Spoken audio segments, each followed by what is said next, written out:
ओम श्री गुरुभ्यो नमः। Talk 32 Atmadarshan experiencer and experience teachings by Shri Atmananda Krishna Menon ji. Sense organs के माध्यम से, इन पांच इंद्रियों के माध्यम से हम अनुभव करते हैं, सेंसेशन होता है हमें। ये सेंसेशन अनुभव है। वृक्ष हमने आंखों से देखा, आंख है, आंखों से हमने बाहर के वर्ल्ड के संसार को देखा, जगत को देखा, एक वृक्ष देखा। वृक्ष है, वृक्ष क्या है? आंख है, तो आंख है तो वृक्ष है। आंख नहीं तो वृक्ष नहीं है। आंख और वृक्ष से क्या अलग कर सकते हैं? नहीं कर सकते। आंख नहीं तो वृक्ष नहीं, इसका मतलब आंख और वृक्ष एक ही यूनिट है। आंख नहीं तो वृक्ष नहीं है। आंख लाइट का भी अनुभव करती है, सेंसेशन नहीं तो आंख भी नहीं और वृक्ष भी नहीं। इसका मतलब है सेंसेशन को सेंसेशन, आंख है तो वृक्ष है, ये सेंसेशन है। सेंसेशन को सेपरेट नहीं कर सकते हो, आंख और वृक्ष से सेंसेशन को सेपरेट नहीं कर सकते हो। आंख और वृक्ष सेंसेशन एक ही है। सेंसेशन आता है नोअर, जो सेंसेशन आता है नोअर जो जानने वाला है, जो साक्षी है, जो ब्रह्म है। तुम नोअर को जानने वाले को ज्ञान से अलग नहीं कर सकते हो। ज्ञाता ही साक्षी है। ज्ञाता, सेंसेशन, ज्ञान, इन तीनों को अलग नहीं कर सकते हो। तुम कभी भी अलग नहीं कर सकते, क्योंकि देखने वाली चीज है ऑब्जेक्ट। ज्ञाता जो जानने वाला है वो ऑब्जेक्ट नहीं है। जानने वाला, जाने जाने वाली चीज, ज्ञान अपीयर और डिसअपीयर होता है, क्योंकि ये इसका संबंध ऑब्जेक्ट से है।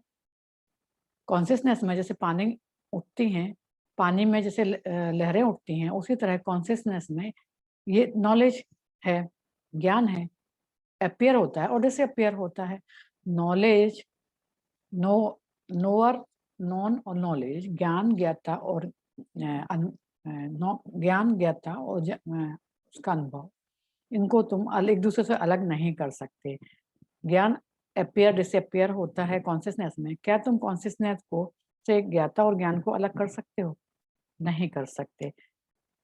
कॉन्शियसनेस ही है जो जानने वाला है, वही तुम हो। ज्ञाता, ज्ञाता जानने वाला कौन है? वो कॉन्शियसनेस ही है। कॉन्शियसनेस केवल अनुभव करता है। कॉन्शियसनेस अनुभव करता है, जो तुम स्वयं हो। ये कॉन्शियसनेस तुम स्वयं हो, केवल कॉन्शियसनेस है। विचार होगा तो मेमोरी होगी। विचार मेमोरी से आते हैं, पास्ट से आते हैं। कोई विचार, यदि कोई विचार नहीं है, माइंड में कोई विचार नहीं है, तो अनुभव और अनुभवकर्ता एक होते हैं। वो स्वयं तुम आत्मा हो। आत्मा केवल सत्य है, वर्तमान में है। सत्य, उस सत्य का सत्य तब रियल नहीं हो सकता है जब उसमें वो जो पास्ट में हो या जिसमें कोई विचार हो। विचार आने से अनुभव चला जाता है, क्योंकि विचार मेमोरी से आते हैं, पास्ट से आते हैं, जो प्रेजेंट को करप्ट करते हैं, जो प्रेजेंट को में बाधित करते हैं, प्रेजेंट को, वर्तमान को में बाधा पहुंचाते हैं पास्ट और विचार। केवल तुम शुद्ध चैतन्य हो, ये प्रेजेंट है। दूसरे ही क्षण गायब हो जाता है। क्यों? क्योंकि तुम्हारे मन में, माइंड में कुछ दूसरा थॉट होता है, मेमोरी होती है, विचार होते हैं। एक उदाहरण से इसको समझेंगे। गुरु और शिष्य समुद्र के किनारे घूम रहे थे, टहल रहे थे। एक नया शिष्य आया, उसने सनसेट को देखते हुए बोला, वाह कितना सुंदर सीन है। गुरु ने पलटकर उसको बोला, इडियट, तुम इसको